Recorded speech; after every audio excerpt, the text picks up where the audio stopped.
Hi, I'm Bill Miller, editor of North American Hunter magazine, and your host for this very special North American Hunting Club video presentation. You see, every year the North American Hunting Club receives hundreds of home hunting videos from members across the continent. We get to see a little bit of everything, from groundhog hunting in Pennsylvania to bow fishing for carp and even Alaska brown bear hunting.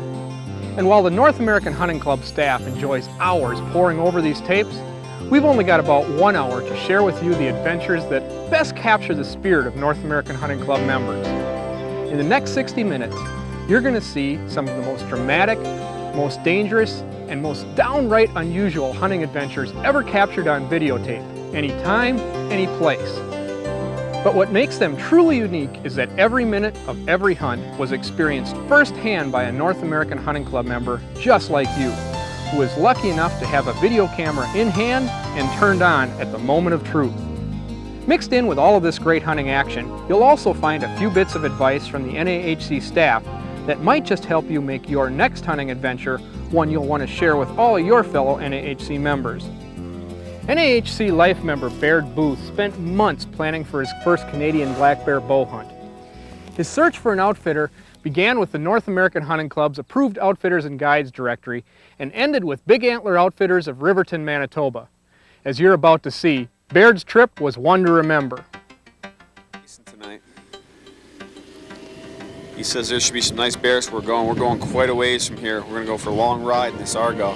We're going to cross the river someplace. Just hope we don't get all wet. We'll see. This is quite the piece of equipment. Go anywhere. Turns on a dime. Well, we'll wait for the guys and get heading to stand.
So, it's not the monster, but it's a bear. It's with a bow. It's windy as hell.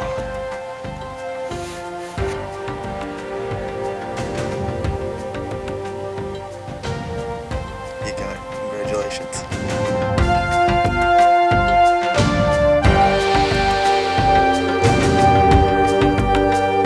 Clean pass through. right on through it. Probably 10-yard shot. We'll see how the rocket brought it. Held up. All blades intact, all blades clean. Clean red blood from one end to the other. Looks like I didn't even hit any ribs.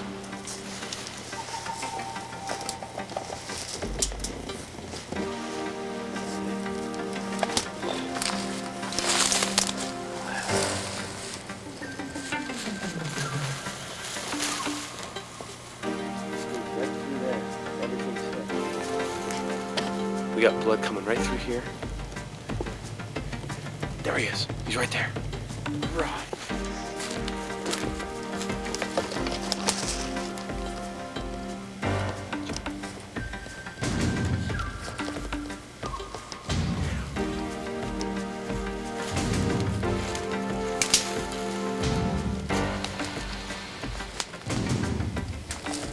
Congratulations. First, bear with a bow.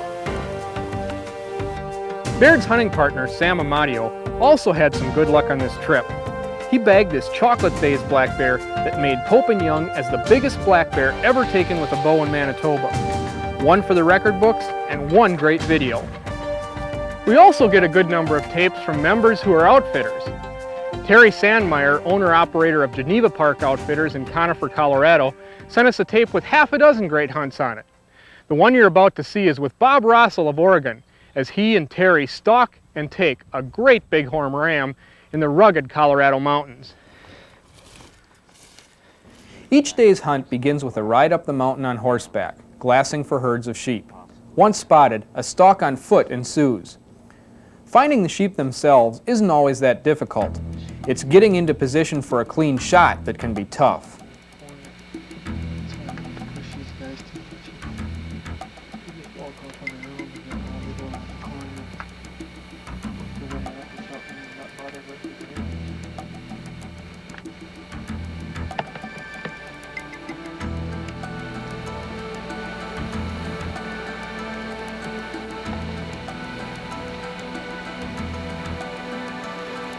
We're gonna kind of follow them up.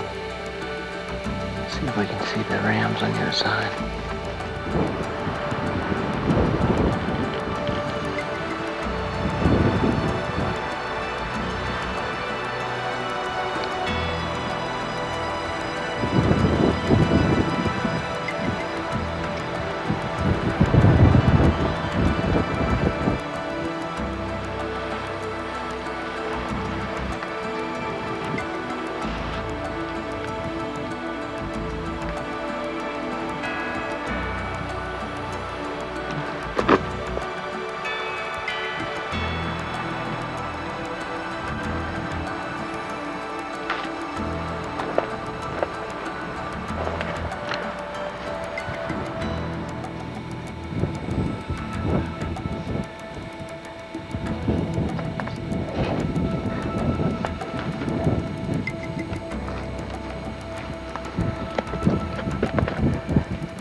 Teeth hit?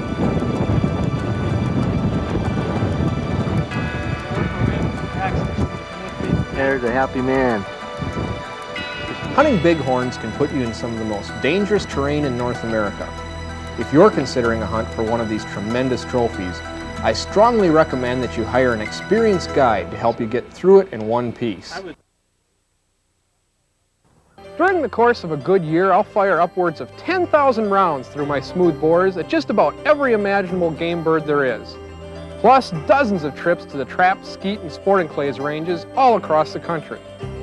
So perhaps you can see why I was skeptical about the claims made to me by one Leon Measures of Livingston, Texas, who stated rather matter-of-factly that he could noticeably improve my shotgunning success through his mail order course called Shoot Where You Look. And mind you, he further went on to say I'd do it with a gun I hadn't held since I was a boy of 12, a BB gun no less. By now my curiosity was so piqued, I decided to stop by Leon's office/BB gun range while visiting Texas on a combination deer and goose hunting trip this past winter. And boy, oh boy, as it turned out, I sure was glad I did. When I arrived, Leon had just begun giving some personal instruction to 3 novice shooters, who Leon claims are the easiest to teach because they don't have any preconceived notions about shooting. Plus, they haven't hung around the goose pit or trap range before, so they don't have any bad habits that need to be broken. Are you ready? Mount her up. Okay? Get your eyes like they're supposed to be. And the gun, it has to be up here. Okay? You're looking over the gun. Here's your target. Okay? Don't roll your eyes. Move the gun. Here we go. Here we go. The target goes up here. Target comes over here. Target goes over there. Target comes down here. And if you bow, the gun will go with it. Okay? That gun is shooting where you're looking. Every time, I guarantee it. When you look at that target without the gun, it really doesn't matter which eye you're looking at as long as you're looking out of both of them, does it? No, sir. Okay. So if you'll remember what I said, you look at the target. You can't look at the end of your finger and the target at the same time anyway, can you? No, sir. So what are you trying to turn your head sideways for? Somebody told you to, didn't they? Well, I hope it wasn't your granddaddy. And it makes him mad because I'm going to ask you not to, okay? Now mount your gun, look at the box, slowly swing it over there, slowly swing it back here, and this time, when you come across that box, touch the trigger like you were going to shoot, Okay. but don't stop. But No. do I do it at that lower? You do it right down there, because that's where Okay. you're going to shoot. That's Okay, a here low we go. flying goose. Here we go. That's a low Okay. flying goose. Here we go. Now, don't stop, don't stop, don't stop. Now, come back and do. I don't want to see that gun even hesitate. But you want me to touch the trigger? But don't stop. Okay. The fact you touched the trigger didn't have a thing in the world to do with it. You just swing it across like you were painting with a spray gun. Okay. Bang, and keep swinging. Come back across here. Bang, and keep swinging. Okay. Do it again. After learning the basics, it was time to move outside, where Leon had a couple youngsters ready to move on to the next level of Shoot Where You Look. Come on, Shelby. I don't Here's care where they if you hit really it. grabbed my attention. Stop your gun. Here we go. One other note here, Leon has these BB guns specially designed with no sights on them. Because according to Leon, if you're looking at the sights, you're not looking at the target. And you know what? He's right. Now the target's going to be up there, so get your muzzle in that attitude. Here we go. Push, pull, and shoot. That's good. See how quick that on? Quail doesn't stand a chance. Here we go. Where's the target going to be when you shoot it? Okay. It's absolutely amazing, Leon. 2 Why don't you weeks come of try shooting. it? I don't know, I might be at Come a on. disadvantage. I've been doing this for 20 years. I think that's Well, going to hurt me. We'll try not to hold that against you, okay? There you go. Is that comfortable? Okay. Okay. See, I don't want you looking at the gun. I want you to look out there at that tin can, okay? Okay. But now, when you don't roll your eyes sideways and up and down, like this, you're looking through this hole. Here's your target. Here it goes. No, it don't move like jerky. It moves like the target does. Here it goes. Target goes up, target comes down. Gun comes up, gun goes over here, target goes over here, so does the gun. There it goes. But make it feel right. Now this time you need to look at the right hand lower quarter of that aspirin. Make it feel right. There you go. Now whatever you did then, do it again. Don't wag the gun down through your line of sight. Look right where the aspirin sits on the board. Good shot. When it feels right, stick it. All right. After just a couple minutes of swinging on aspirin tablets and then on to flying cans, he thought I was ready to move on to the small targets, in this case a quarter with a dot on it. And before long, I was able to hit this tiny moving target almost every time. Top edge of it this time. Here we go. All right. Must have been a million up there. You hit one. Here we go. Are you ready? Hey, what's going on here? This gets tiresome. Now, if you've been paying attention to the target size progression, you'll have noticed they obviously range from large to small, and that's simply a confidence builder. Because as Leon states in the course, the center of any target is exactly the same size, whether it's the side of a barn or a BB itself. If that dot on that penny had been a BB, look what would have happened. Could have hit a BB out of the air. That's right. So why don't we just get him to do it? After all, he's been shooting 2 weeks. Okay? You ready? Sir. Here it goes. Gone. Gone. Good shot. Beautiful. Oh, man. Oh, Lord, if you was a bird dog, I'd put you in a pen by yourself. From here, it's out to the skeet range for some graduate work and shoot where you look. Because remember, the whole idea behind the program is not to make someone a better BB gun shooter, but a better wing shot with a scatter gun. And no matter if your targets are of the real or clay varieties. Leon, the Shoot Where You Look program is really, when you look at it, an economical way to create new shooters. I mean, you're using a BB gun and you're getting them going in a short period of time. That's right, Bill. That's exactly right. What we're trying to do is get shooters involved in the shooting game. The Shoot Where You Look program gives them confidence and allows them to get started economically. I've never seen a shooter come to this point where they didn't want to go on and shoot somebody's ammunition through somebody's shotgun at somebody's clay targets. I didn't know you wanted a double, okay? Is that what you want? Yes, sir. All right, anytime you're ready, holler. Pull. Broke them backwards. Hey, you're supposed to write. Which did you do? No, he broke this one first. That's backwards, isn't it? Yeah, it is. You did it the hard way. Load that gun back up. On the money! Woo! Good shooting. What was your name again? What was your last name again, Dusty, in case I ever see you in a sporting clays course? I don't want to bet against you. Oh. Mighty pretty. Well, that's a lot to absorb in a short time, but it shows you that it takes more than just practice. You have to get out, get a strong foundation in the basics, and learn to shoot where you look. Let me try that again. All right. From Leon's favorite Texas skeet range to deep in the woods of Pennsylvania. It's the last week of October and the last day of the archery whitetail season for member Frank Lekorchik.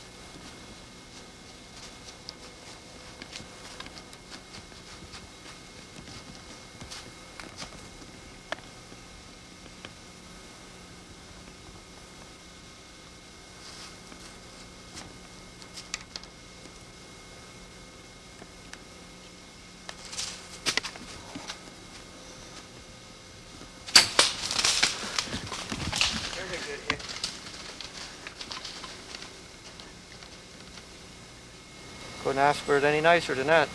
First got here this morning, we knew that we were going to have action because while we were placing the tree stands in a tree, it was dark yet, and we could hear him chasing the does across the hillside in behind us. And about 5 minutes later, he chased them back, and right in behind us, probably about 30, 40 yards, just chasing them as fast as he could go. So we figured that once he caught up to her, it wouldn't be long, he'd be back looking for the other one. And it only took maybe a half hour, 45 minutes, he came back.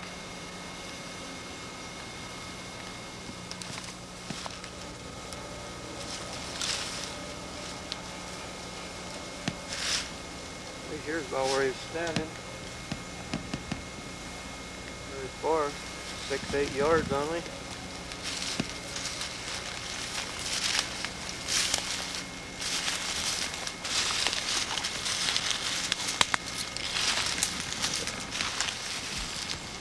That's part of the arrow.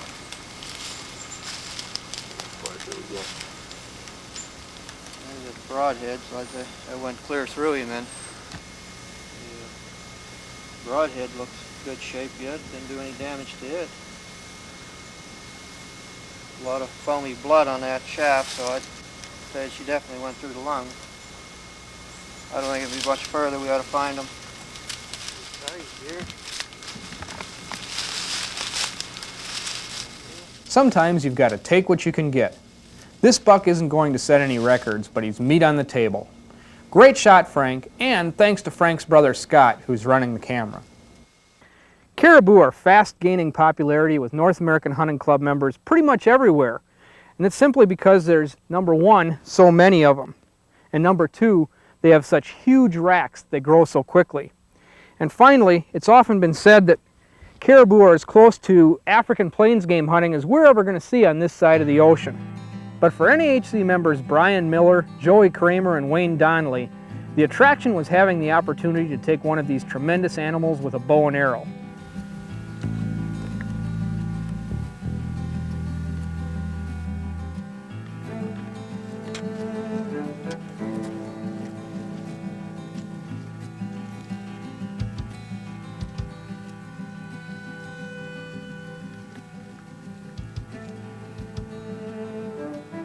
Yeah, that's one thing we don't have a lot of is water on us. After tracking several animals for most of the morning, Wayne and his buddies spotted a small group making their way across a wide, slow-moving river and heading straight for the nearby shoreline. Wayne and Joey got into position for a shot, while Brian held back and ran the camera.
Wayne's bull scored 378 points and was one of 6 bulls taken on this trip that made Pope and Young.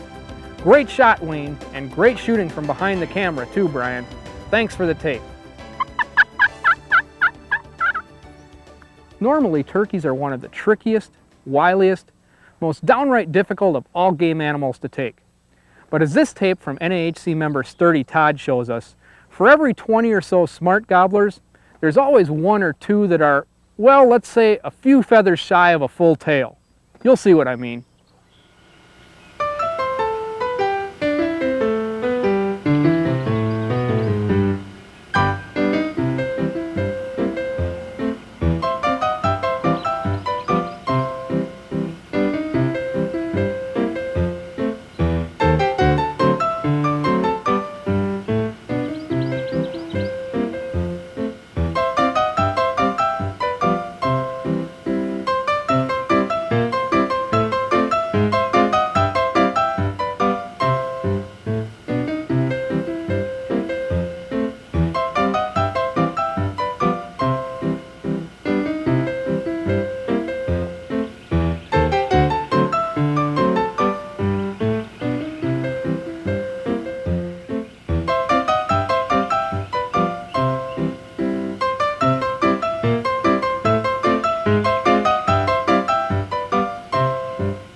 enough to come back to see what was going on.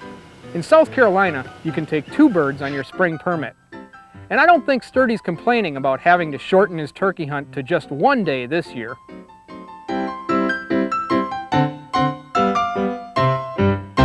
When member Todd Hinkins sent us this next tape, he also wrote that it's the most fun any dad could ever hope to have with his kids. So here's Todd and his sons 13-year-old Jake and 10-year-old Jed on their Arizona Javelina hunt last year.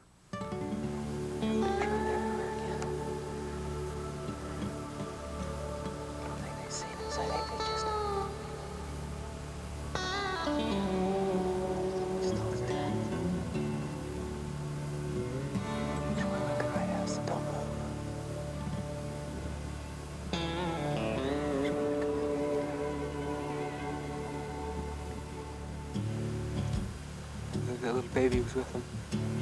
Those 2 little brown ones with it. Yeah.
Shoot, don't jump out, just hold still and get Jed.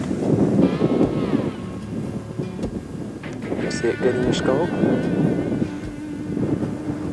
Huh? Can you see it good? Wait till it turns sideways. Wait till it turns completely sideways and stops when it does. Nail it. Put it right in the middle of his front shoe. Just do that.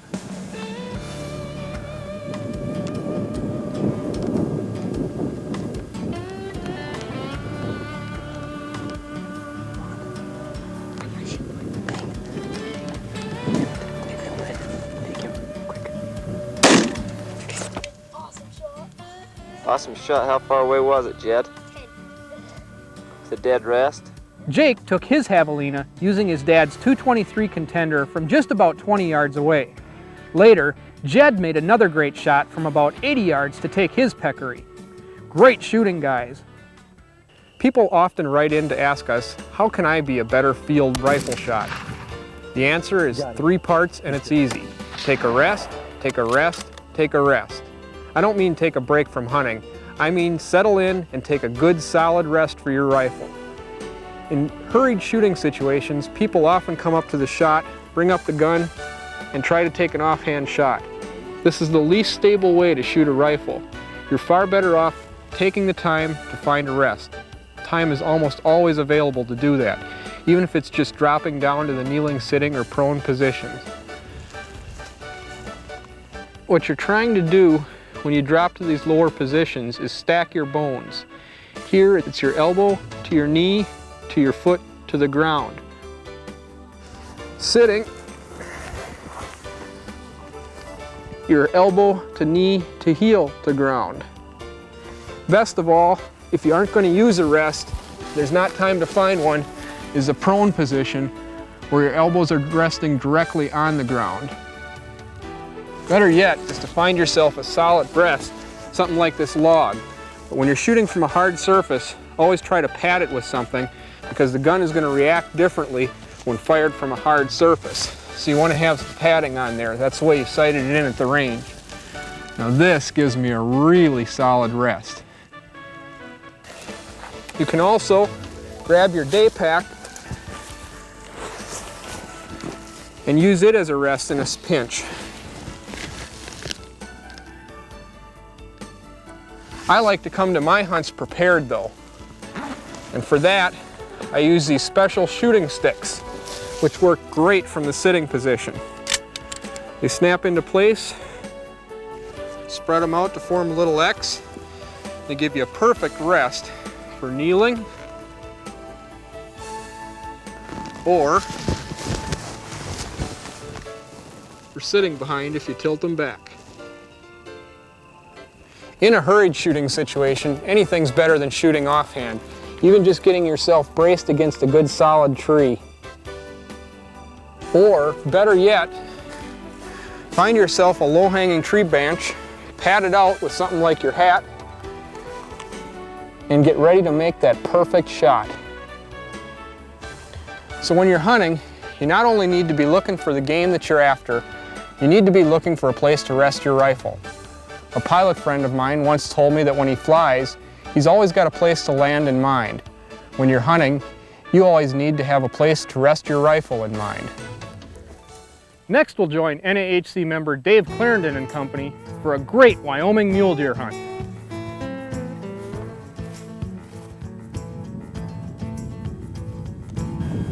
Kind of country we're hunting in. Passed up 4x3 this morning. He was with another big 4-point. We didn't see him till after he was already up and moving. On this hunt, Dave is guiding member Russ Duncan and his son Rusty. They're hunting in the foothills of the rugged Bighorn Mountains near Sheridan, Wyoming. This is prime muley country, and Russ and Rusty are holding out for a real trophy.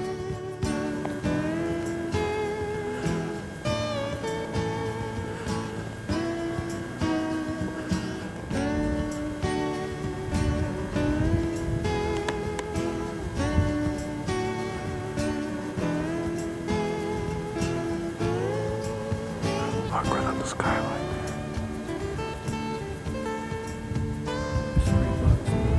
$3, $4.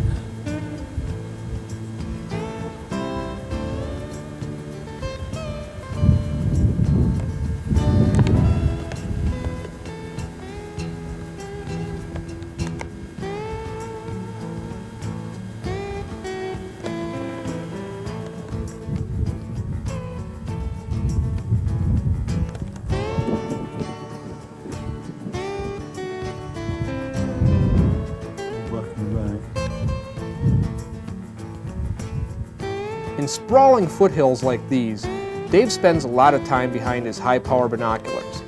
As luck would have it, his time spent glassing is about to pay off. He's just spotted 2 nice bucks bedding down behind this rock some 300 yards away. Now the trick will be to get Rusty into position for a shot without spooking the deer.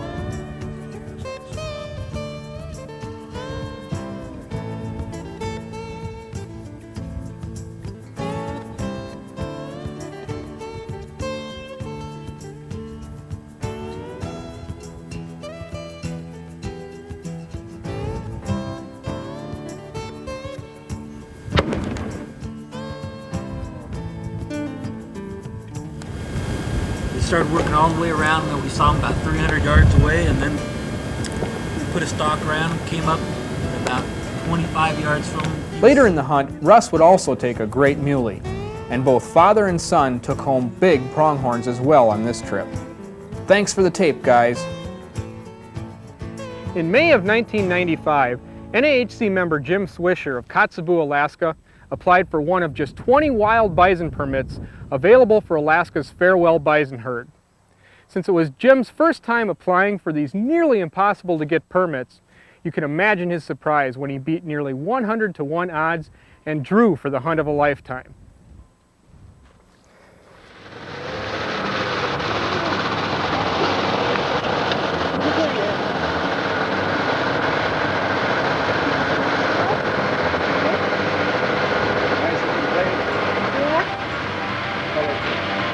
Yesterday I did get a apparently 2 minutes for the new pilot. Jimmy's sister. Our first bison hunter for 96. He came in. The tag on air. Hi Jimmy, welcome to Nikolai. Thank you. And we're on the trail about a half a mile out of Nikolai. We're heading out into bison country, and we'll be seeing you a little bit further down the line. The old saying goes, things happen.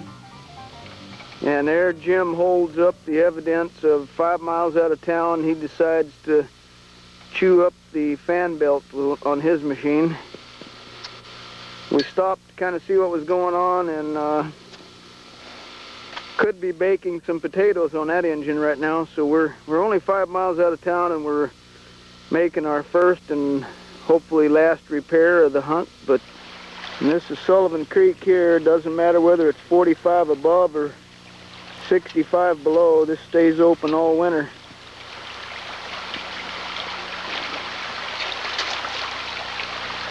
So the bridge was a great necessity that was put in. This bridge was dedicated in honor of John O'Carroll.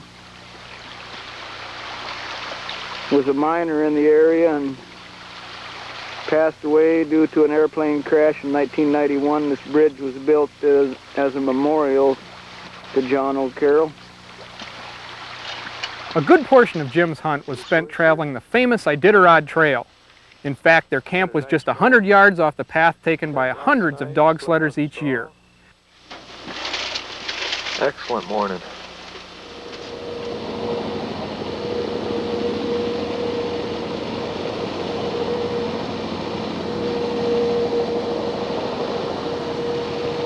Yeah, there's no end to the excitement out here bison hunting.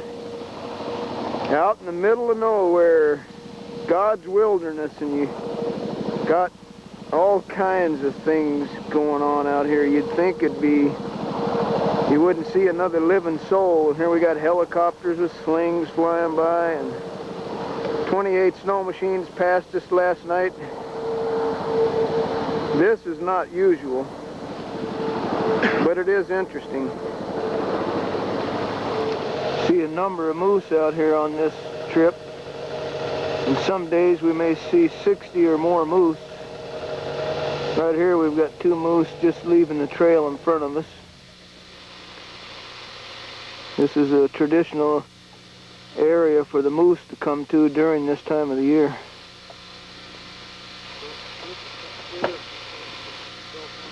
I just got done spotting, looks like 2 bulls down about 2 or 3 miles, and I reckon we're going to try to get up to it.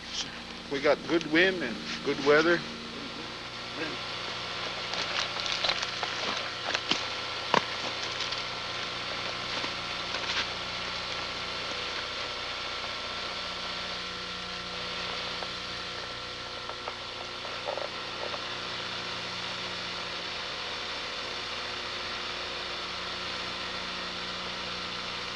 Oh, there's the bison.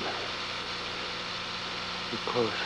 We're going to run down to the left, go through this draw, and try and come up right on this side of that little knoll between us and the buffalo. Try and get a good clean shot. Good looking critter there.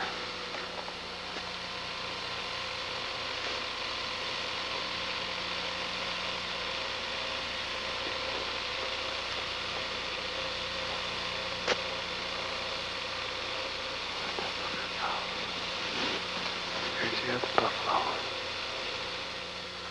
That's the buffalo. Just gotta get into a clear shot. Gotta get a clear shot through this brush. Here's a beautiful animal.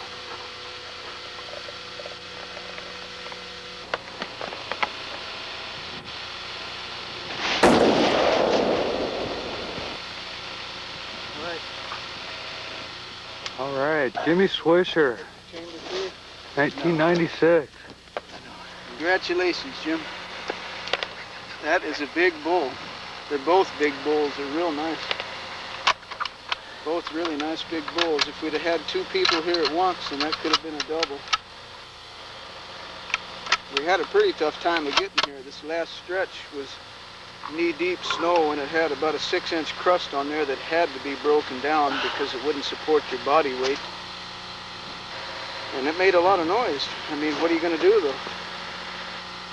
And right at the appropriate time, the wind has changed. I mean, it's blowing directly to him right now, so we just made that work. All right. Yes. Looked like it was a good hit. He went down. We didn't need any backup. Good offhand shot. Was offhand too, but was no rest. Offhand. Fine shot, Jim. The Alaska farewell bison herd was started with just 18 animals transplanted from the Alaska Delta Junction herd back in 1965. They are the only 2 huntable bison herds in the state. Today, the farewell herd numbers over 300, and a few lucky hunters each year help to regulate the herd's growth. Earlier in this tape, we showed you a less than typical turkey hunt. Well, just to keep things fair, here's one where the gobblers nearly beat the hunters at their game.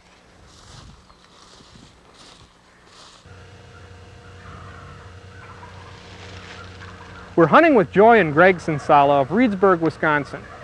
Joy's doing the videotaping, and Greg is doing the calling. Their brother-in-law, Will Foreman, is hoping to do the shooting, but the birds aren't cooperating. Not fewer than 7 big gobblers have passed by their setup, but not one has come into range.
Will's trophy longbeard weighed in at a whopping 26 pounds with 1-inch spurs and a 10 5/8 inch beard.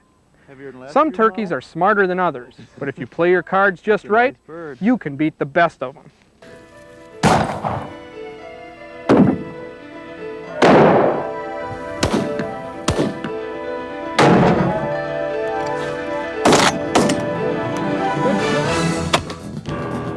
For sheer enjoyment and hours of shooting fun, a .22 rimfire rifle or handgun is hard to beat.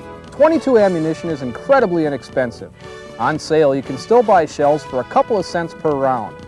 Secondly, it's not difficult to find a place to shoot a .22 rimfire. Virtually any public range, indoor or outdoor, is open to rimfire shooting. On your own, you only need to find a big sand pile or deserted embankment to catch the bullets. And finally, .22 rimfire rifles and pistols can be purchased for less than $50 to more than $1,000 depending on your pocketbook and ambitions. Man, I love to see those targets crack. It's a great way to introduce anyone to handgun shooting. A good .22 rifle can be a lifetime purchase. The same gun will serve you well for formal and informal target shooting as well as hunting. The .22 I'm shooting today is especially unique. It's actually a 50 caliber Knight muzzleloader fitted with a special barrel insert and replacement hammer system. This converts a great big game muzzleloading rifle into a super accurate .22 for plinking or small game hunting. This package offers a lot of advantages. The biggest is that I can shoot a lot more and a lot less expensively with a .22, yet still be practicing with a gun that has the same feel, in fact is the same gun that I use for much of my deer hunting in the fall. Get yourself a .22, then shoot more and shoot more often. Opening day of the Wisconsin black bear season found NAHC member Dave Koepp deep in the woods near Mellon, Wisconsin with his good friend Gary Steve. Dave was making his first attempt to take a black bear with a muzzleloader, and based on the results of this hunt, I'm betting it won't be his last. There's our bait pile down there. It's opening day of the Wisconsin 1995 black bear season, and I'm up in Ashland County with Dave Koepp, and we're sitting in a tree stand and we're waiting for a bear. Dave's hunting with a 54 caliber muzzleloader, and this is his first attempt at taking a bear with a muzzleloader, so let's see how he does.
Dave has decided this bear is a little bit small and he's going to let him walk.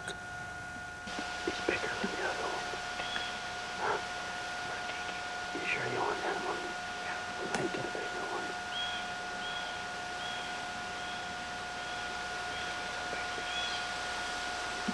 Yeah, don't shoot him. Don't look at him again.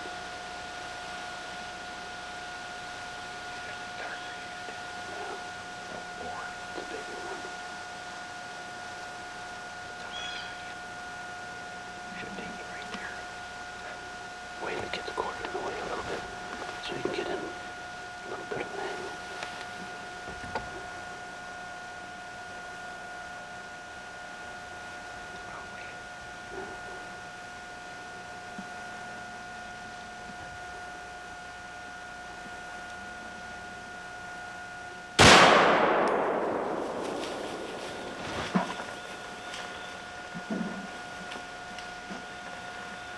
Now what do we do? Did you hit him? He's over there. Kind of close quarters in the stand here, but the shot has been made, as you probably heard. The bear ran off. Now we don't know what the hell to do. We couldn't see for the smoke. Well, I don't think you could have missed him at that range. I would hope not. Well, I suppose we can climb down out of this crow's nest. And we probably should reload when we get down on the ground. Yeah. Take a walk. Yeah, such excitement. Somewhere out there is a bear, dead or alive, and that's what we got to find out. Well, we're down on the ground. Dave's getting loaded up again. We're going to look for some blood.